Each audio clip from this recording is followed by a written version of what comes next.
Assalamualaikum warahmatullahi wabarakatuh. Salam dan bahagia. Sebelumnya, perkenalkan nama saya Ilham Nur Rifai dengan NIM 2018-012-055. Saya berasal dari program studi Teknik Industri Fakultas Teknik Universitas Sarjana Wiyata Taman Siswa Yogyakarta. Baik, di sini saya akan menjelaskan mengenai mata kuliah ergonomi lingkungan dengan pembahasan yang pertama yaitu temperatur, lingkungan kerja dan tubuh manusia. Kemudian pembahasan yang kedua yaitu pengendalian temperatur. Lanjut. Apa itu temperatur? Temperatur adalah ukuran panas dinginnya dari suatu benda. Panas dinginnya suatu benda berkaitan dengan energi termis yang terkandung dalam benda tersebut. Makin besar energi termisnya, maka makin besar juga temperaturnya.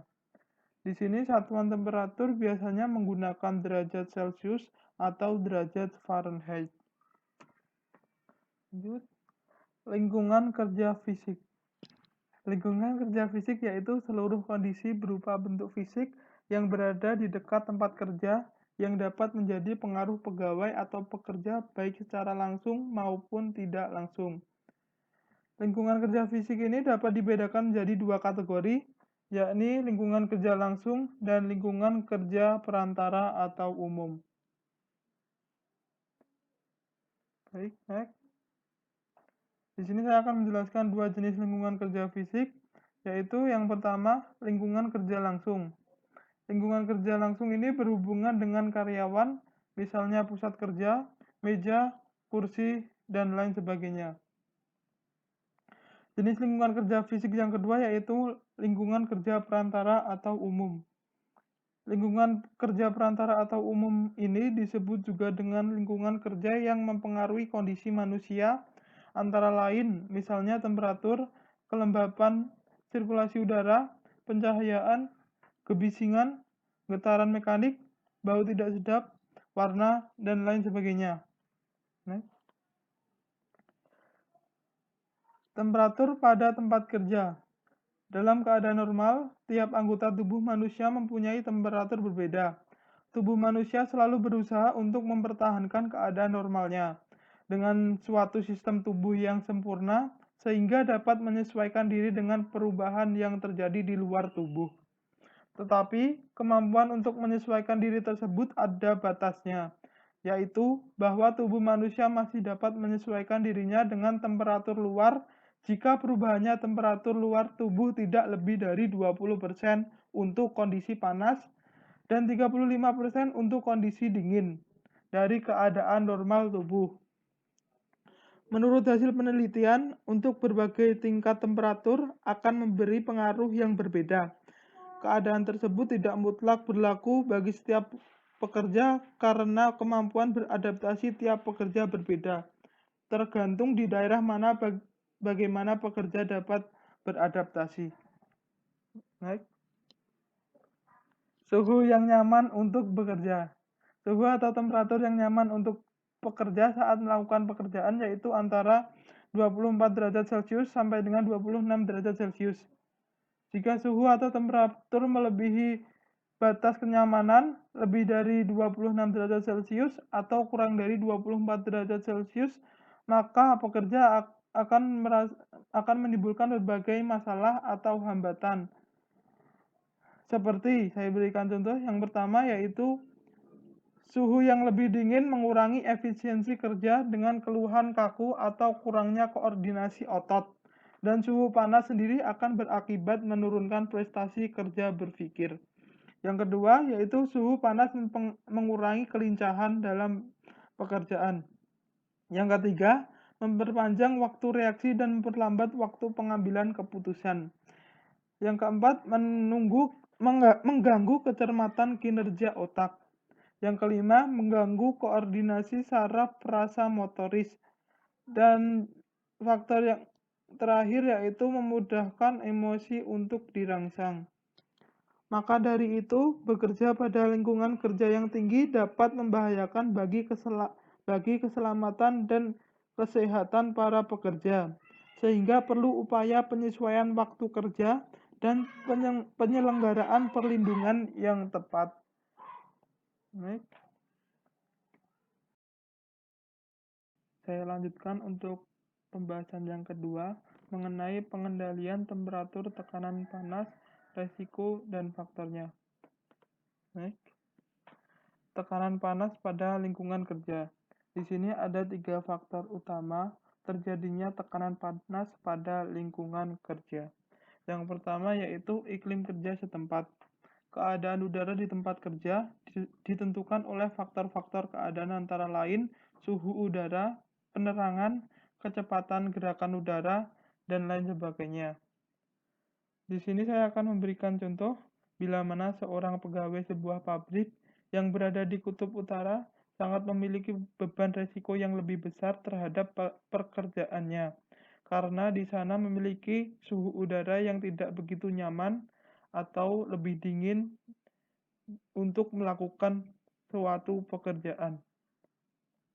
Faktor yang kedua yaitu proses produksi dan mesin. Pada saat melakukan proses produksi, maka mesin mengeluarkan panas secara nyata sehingga lingkungan kerja menjadi panas.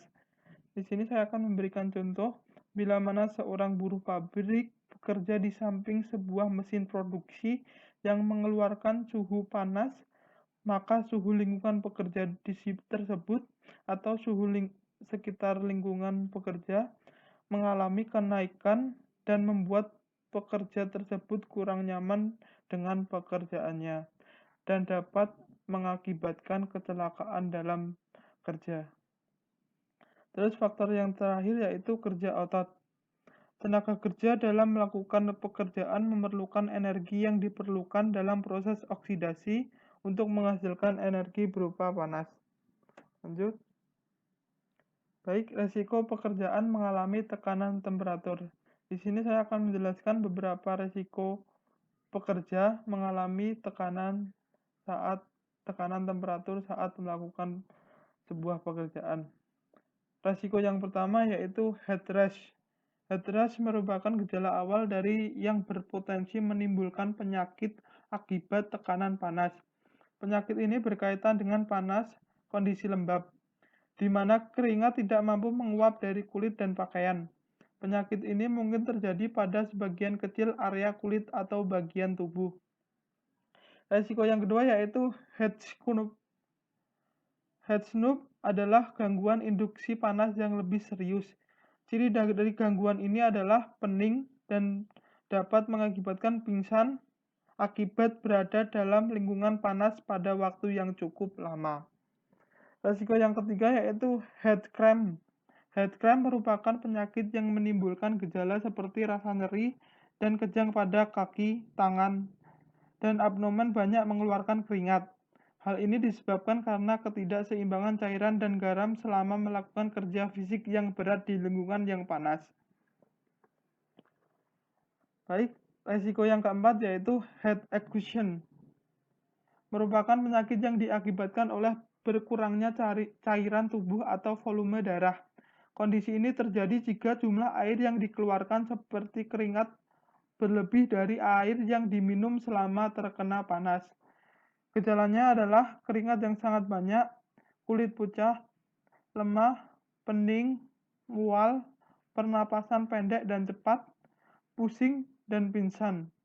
Suhu tubuh antara 30 derajat Celcius sampai 40 derajat Celcius. Kemudian resiko yang kelima yaitu heat stroke. Heat stroke merupakan penyakit gangguan panas yang mengancam nyawa yang terkait dengan pekerjaan pada kondisi sangat panas dan lembab. Penyakit ini dapat menyebabkan koma dan kematian. Gejala dari penyakit ini adalah detak jantung cepat, suhu tubuh tinggi 40 derajat Celcius atau lebih, panas, kulit kering, dan tampak kebiruan atau kemerahan. Tidak ada keringat di tubuh korban, pening, menggigil, mual, pusing, kebingungan mental, dan pingsan. Kemudian, resiko yang terakhir atau yang keenam yaitu multi-organ dysfunction syndrome continuum.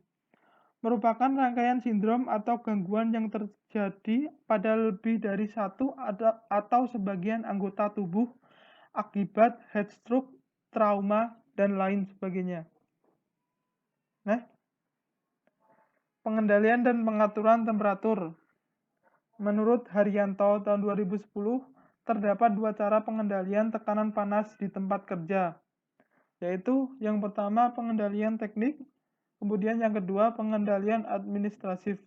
Di sini saya akan menjelaskan satu persatu. Yang pertama, pengendalian teknik. Pengendalian teknik merupakan usaha yang paling efektif untuk mengurangi pengaruh lingkungan panas yang berlebihan dengan cara yang pertama, mengurangi produksi panas metabolik dalam tubuh, otomatisasi dan mekanisasi beban tugas akan terminimalisir kebutuhan kerja fisik para tenaga kerja. Yang kedua, mengurangi penyebaran panas radiasi dari permukaan benda yang panas dengan cara memberikan isolasi atau penyekat dan perisai. Yang ketiga yaitu mengurangi bertambahnya panas konveksi kipas angin untuk meningkatkan kecepatan gerak udara di ruang kerja yang panas. Yang terakhir yaitu mengurangi kelembapan. Dapat memasang air conditioner atau AC, peralatan penarik kelembapan, dan upaya lain untuk mengeliminasi uap panas sehingga dapat mengurangi kelembapan di lingkungan kerja. Yang kedua yaitu pengendalian administratif. Dapat dilakukan dengan cara yang pertama yaitu periode aklimatisasi atau penyesuaian diri yang cukup sebelum melakukan beban kerja yang penuh atau berat. Yang kedua yaitu untuk mempersingkat pekerjaan dibutuhkan jadwal istirahat yang pendek tetapi sering dan rotasi tenaga kerja yang memadai. Yang ketiga yaitu ruangan dengan penyejuk udara atau air conditioner perlu disediakan untuk memberikan efek pendinginan pada para tenaga kerja atau karyawan pada saat istirahat. Kemudian yang terakhir yaitu penyediaan air minum yang cukup bagi pekerja. Dan ini beberapa referensi pembuatan PowerPoint saya. Ada 3 sumber referensi dan saya mengucapkan terima kasih untuk pembuat sumber dari referensi tersebut. Teman-teman dapat melihat atau membaca referensi yang saya gunakan agar lebih paham lagi mengenai apa yang saya jelaskan tadi.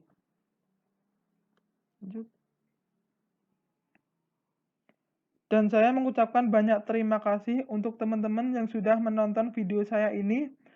Mohon untuk di-like, share, dan subscribe. Semoga video ini dapat bermanfaat untuk kita semua. Sekian, terima kasih, dan salam. Wassalamualaikum warahmatullahi wabarakatuh.